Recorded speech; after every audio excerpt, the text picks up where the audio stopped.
I will spend my last dying breath if I need to, and I will spend every penny of Apple's 40 billion in the bank to right this wrong. I am going to destroy Android because it's a stolen product. I am willing to go thermonuclear war on this, said Steve Jobs. But what made Steve Jobs say those lines, and what actually happened? Let's find out. In 2001, Google founders approached Steve and asked him if he would like to be the CEO of Google. Steve politely declined. However, he offered to mentor them. Steve saw Google as a great company with no overlap with Apple's vision at that time, and the friendship between the companies at that time was quite evident. In 2004, Apple secretly started developing the initial version of iPhone. Obviously, no one except a few in the Apple knows about the iPhone. In 2005, Google quietly bought Android. Not many at the time know what exactly they do. There were some reports that Android builds software and operating system for wireless devices. At this time, it wasn't clear if Steve was completely aware of Google's intentions, because in 2006, Google's then CEO Eric joined Apple's board. This tells us that there was a still great deal of friendship between the companies. Apple and Google collaborated to get Google Maps on yet to be released iPhone. Apple shared some of the first iPhone design details with Google Maps team to make sure the Google Maps work great on the iPhone. Now in 2007, Apple released the first iPhone and the world went nuts. And Google, not having much idea about how iPhone would look like, built their first prototype of Android. No wonder it looked like the BlackBerry version of Android. And then Steve's iPhone presentation happened, and Google decided to take off the mask and decided to take the full plunge into mobile phones. The Google engineers immediately went to the drawing board and started designing the touch-based phones. In 2008, Steve was thinking Android would just be a Google's hobby, and he didn't see Google as a serious competitor. But then he found out that Google was serious about building a mobile phone, thereby competing directly with iPhone. And Steve was pretty clear about what he wanted when at one particular heated meeting in 2008 on Google's campus, Jobs angrily told Google executive that if they deployed a version of multi-touch, the popular iPhone feature that allows users to control their devices with flicks of their fingers, he would sue. And of course, Google wasn't going to back down. Mobile business is too lucrative, and losing search on mobile could be a killer blow for Google. Search is the lifeline to Google, then and now.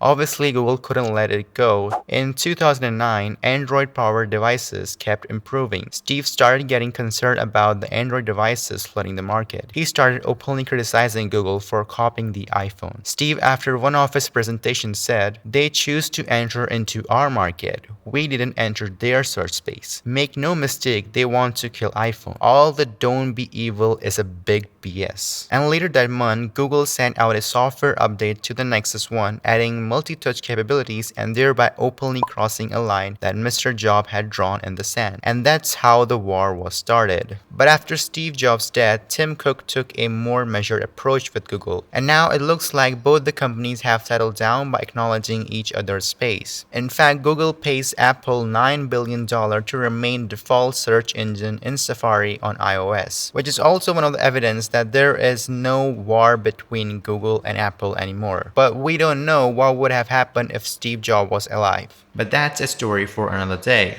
Anyways guys, I hope you enjoyed this video. If you did, then give this video a thumbs up and make sure to subscribe to this channel for more videos like this, and I will see you in the next one. Peace.